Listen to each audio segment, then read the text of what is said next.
All right, so we've let this sit for here for probably an hour and a half.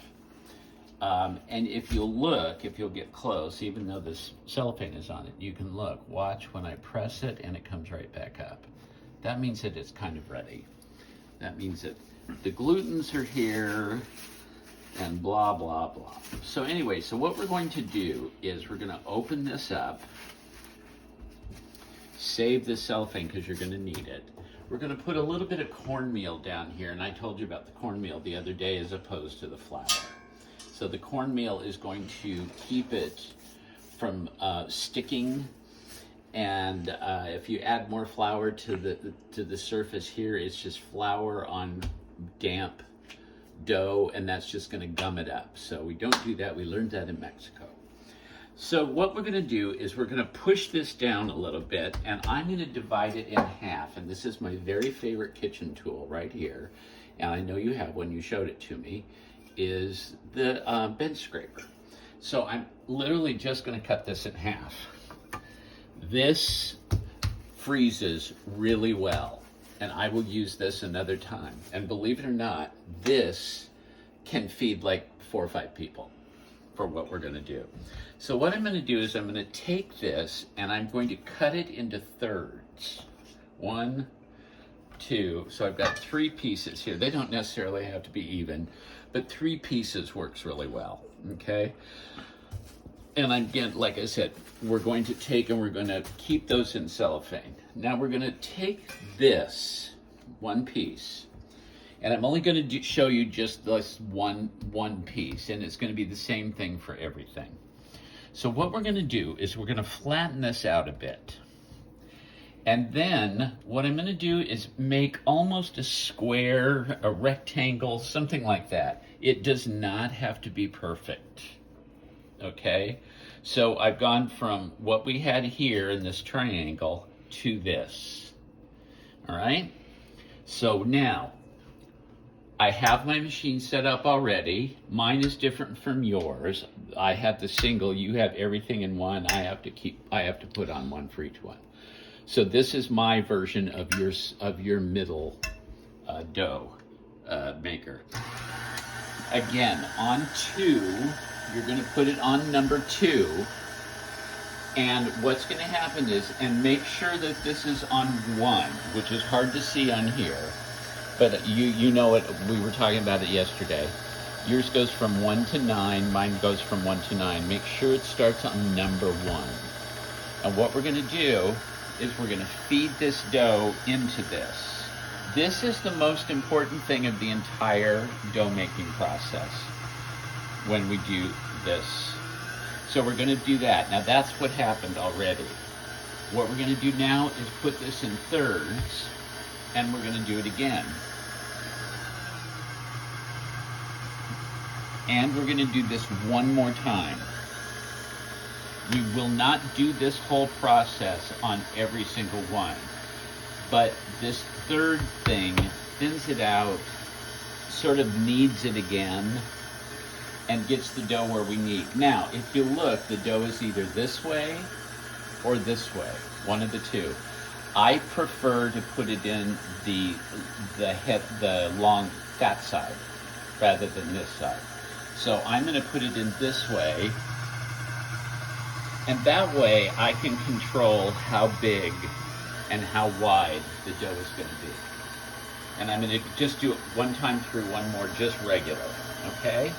So, for this very first time through, and it's the only time that we do this in the whole process, you put it through, you do it, fold it into thirds, you put it through again, you put it into thirds, and then I just do one more, regular. I hope that makes sense. All right, I've got it on 2. I'm going to go to number 2 now on the dough thing. Now, every time this, as I told you yesterday, every time this does this, it gets thinner and thinner and thinner. So that was the widest. Now what I'm doing, look at how I hold my hand. All right? What I'm doing here is I'm giving a little bit of resistance, and every one of these that we do through 3 times. So that was 1. But I'm pulling just a hair with the, whoops, as I drop it, on that side. And that's what's going to give you your length. Okay, one more. I think that makes sense. Does that make sense? Kirk just nodded yes. All right, now we're going to go to 3. All right, 3.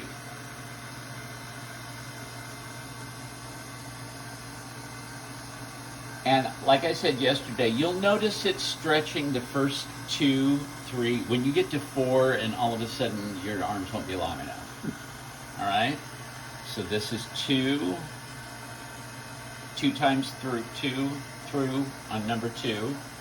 No, I lied to you. This is 2 times this. You know what I'm doing. This is number 3, and this is I'm doing it the second time through. This is the 3rd time through on number 3. I just woke up from a nap, so I have no idea what I'm doing. Okay. Now, we're going to go to number 4. This is where things start getting fun. Okay. Look at that. Came from that. Isn't that amazing? All right. Again, just a tiny bit of resistance, but not very much.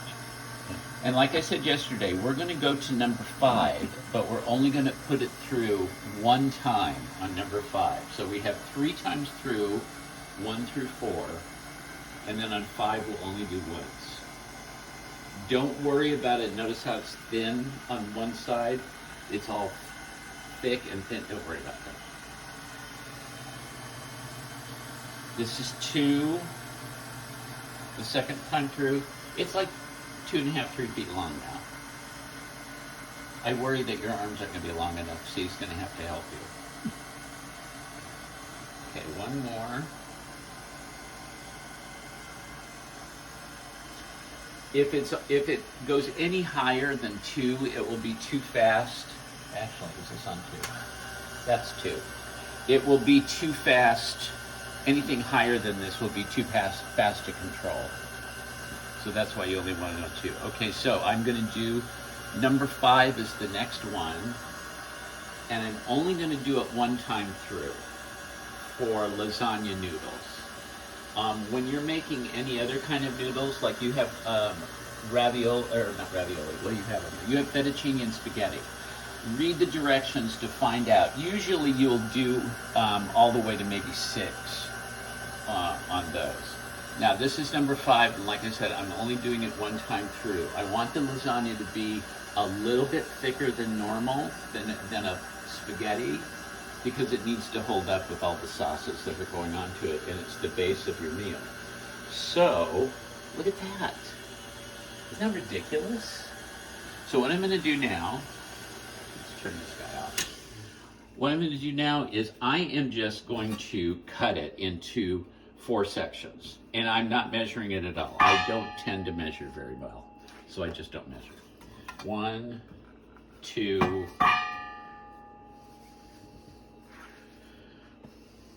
3, 4. All right. Now you'll probably need 9 pieces or something like that to do lasagna. If you're going to do 3 layers, these are 3 pretty substantial layers.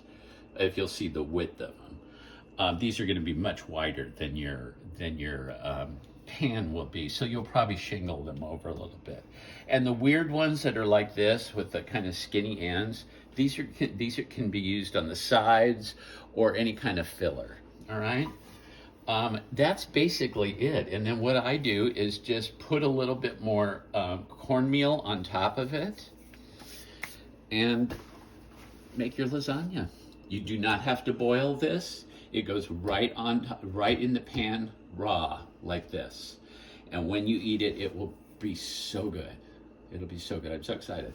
So that's pasta.